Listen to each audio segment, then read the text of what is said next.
Hey guys! So I am filming at my desk officially, and I'm sorry for the yellow wall behind me.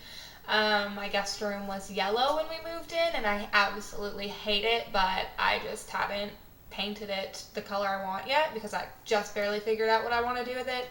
So please don't mind this background. You'll see it in a few videos. Motivation, motivation. Today I'm going to be talking about Eyeshadow 101, and I'm going to be using this LA Colors palette that I found at Rite Aid because I feel like this is, I've used it a few times. This is a, let me open it. This is a really pretty decent palette for the price. It was like $2, and honestly I'm super impressed with the colors. They're really beautiful. So I'm going to be using this in this video today to talk about eyeshadows, and I'm also going to be talking about blending because I've heard from a few people that blending is just kind of confusing to them and they just aren't really sure. So we're going to talk about blending today as well. Obviously I have nothing else. I have nothing on my eyes. I did my face just so I didn't look too scary in today's video. I need to move my hair though because it's getting a little long. I got my hair done a while ago, but it's getting long and it's like dropping into my eyes and I don't like it. So I'm just gonna pin it out of the way. Please don't mind me. First thing about eyeshadows is there's like 3 or 4 basic colors that you're going to need, and that's why I really like this palette too because it has a lot of color options. So right here is a good, so the 3 types of shadows that you want is a transition shade, a lid shade, a highlight, and a like outer corner shade if you want to do a smokier type look. So I'll just point out some of the crease shades. Like this is a nice crease shade. This is a nice crease shade. This could be a nice crease shade right here. And so the definition of a crease shade is like, it's a transition color. You don't want anything too light. You don't want anything too dark. You want something that will kind of emulate like a shadow, and it's going to help blend the shadow from the lid out onto the brow bone and basically make it look like it's disappearing and it's fading, and that's the blending out process. So those are all really good crease shades. A good lid shade could be any of these sparkly shades. You could do a plain matte shade if you wanted to. This gold shade would be a beautiful lid shade. So a lid shade can be a matte, which would be just no sparkle or anything in it. It could be something with a little shimmer. I love to put some shimmer in my lid shades, just add a little more pizzazz. It can be basically any color you want. If you're going to do a smoky look, you don't want it to be a dark color, but I'm not going to get into that because I'm going to do a whole tutorial on smoky eyes, so I'm just not even going to bother.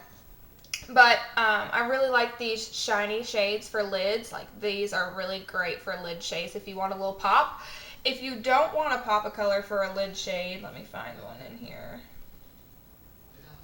There's this plumish color right here. It's kind of like a plum gray. That would be great for a lid shade as well. Let me just tell you what this is called, a glam palette, and the shade, it's called a glam palette. The shade is Downtown Brown, and this actually has a little bit of a diagram on here. It doesn't like tell you anything throughout here. So while there is a diagram on the back, it's not very helpful for in here. And also you're going to want a highlight shade. The highlight shades would be the whites. So this would be a highlight, this, or you could just use your highlighter that you use for your face. And then you're going to want a outer crease shade. So that's basically any dark shade in the palette. So we're just going to go ahead and jump right in because what better way to learn? So I'm just going to zoom you in just a bit here. The first crease color I'm going to start with is this color right here, and I'm going to use a big fluffy brush. Just so you can kind of see the size, like it's fairly big. It's going to cover a good amount of area. So I'm just going to use this color right up here next to the gold. It's kind of like a light, warm tan. And I'm going to apply that right in the crease. This color doesn't leave a whole lot of definition, but I'm taking it in the crease right here, and I'm also bringing it above the crease. This will help blend out the shadow.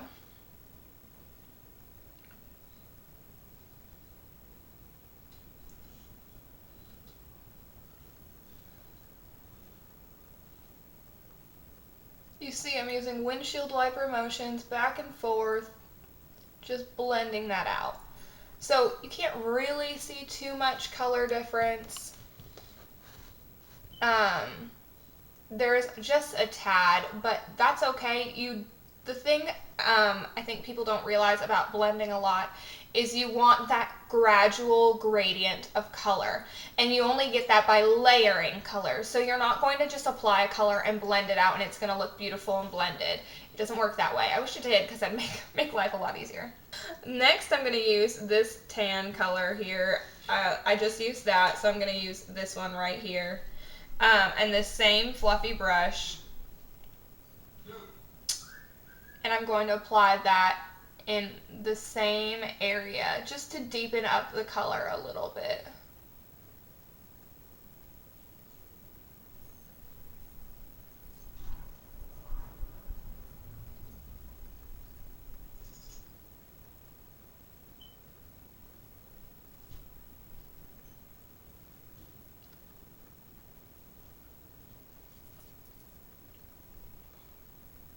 I hope it's coming off on camera okay, because I can't really tell if it is or not, but it is a bit deeper in the crease now. So the next thing I'm going to do is grab a blending brush, but just one that is a bit, or a fluffy eye brush, but one that's just a bit smaller. If you want to compare them, the one I've been using, the pink one, is just a tad bit bigger than this other one that I'm going to use, which is the e.l.f. Professional Eye Blending Brush. This brown shade down here. And I'm going to focus it right on the crease. I'm not going to go any higher than my crease right here, just to add a little extra definition. You don't have to use this many colors to get the perfect gradient if you want. You could just use one color and make sure it's blended out really well.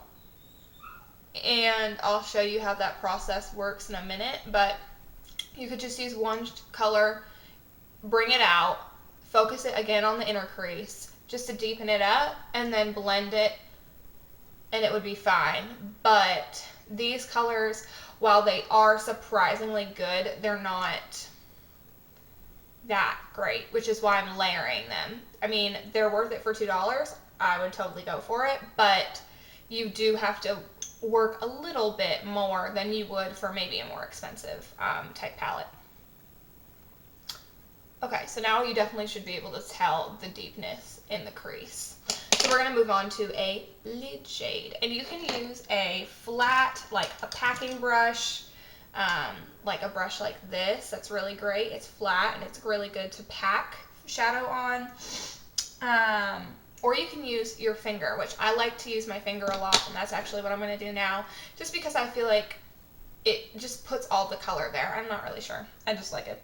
Okay, I'm going to use this shimmery color here just so you can see what I mean.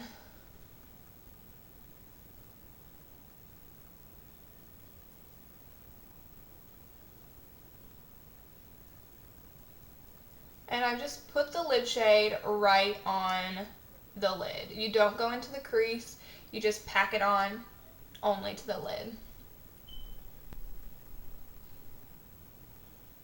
And I really do use a pressing packing motion and just press it on. And you can put on as many like layers as you want until you have the achieved color or opacity. I'm just going to go back in with the blending brush that I used to deepen the crease. I'm not putting any extra product on it, but I'm just going to blend the crease and the eyelid together. So technically you could be done with shadows, like just put on a highlight and be golden now, but I'm actually going to deepen the outer crease just so you can see how I do that.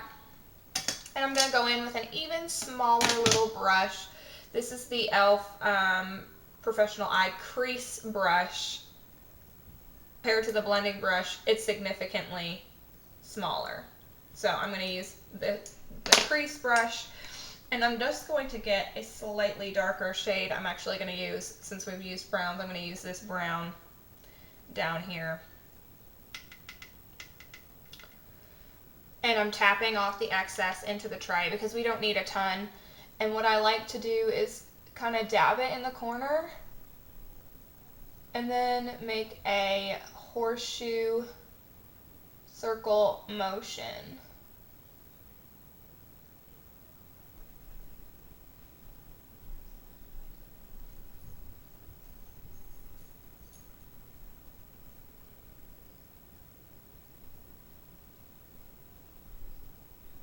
I'm being very light-handed right now because it is putting on a lot of product and I want to be able to blend it out. So I'm going to blend using this e.l.f. Professional Defining Eye Brush. It's just a little brush that has an angle on it. You could use like just a fluffy brush, but the key is you want you don't want a brush that's too super packed and dense. You want it to be fluffy and movable, and you don't want any product on it. That's the key to blending, layering, and then using a brush with no product to really help blend everything out. So I'm just going to blend.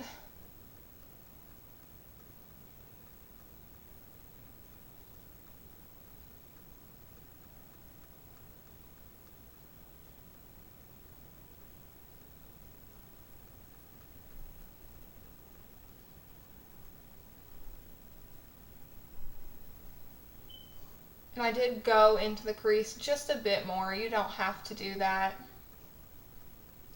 But it kind of got up there, so I went with it.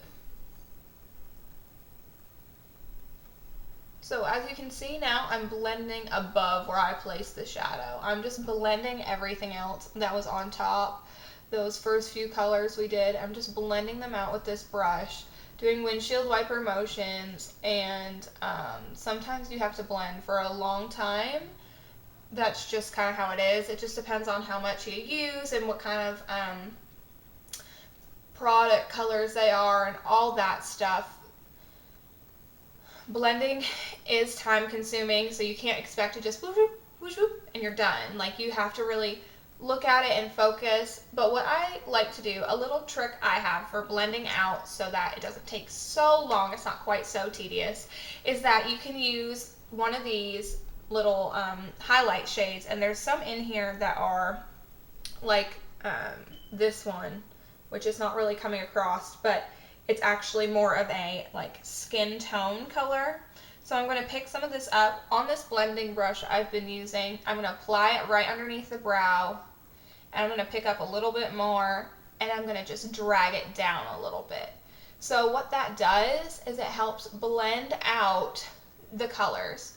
It makes it much more more of a gradient effect, and it's also helps kind of if you feel like you've done a little bit too much smoke, if the color's gone a little too high, it will help bring it back down and make it really nice and even. The other key to blending is replacing product if you feel like it disappears. If you feel like your product disappears, just go back in and replace it. There's nothing wrong with that. You're just going to get a richer look. Very subtle look. It's natural, but that's basically the keys to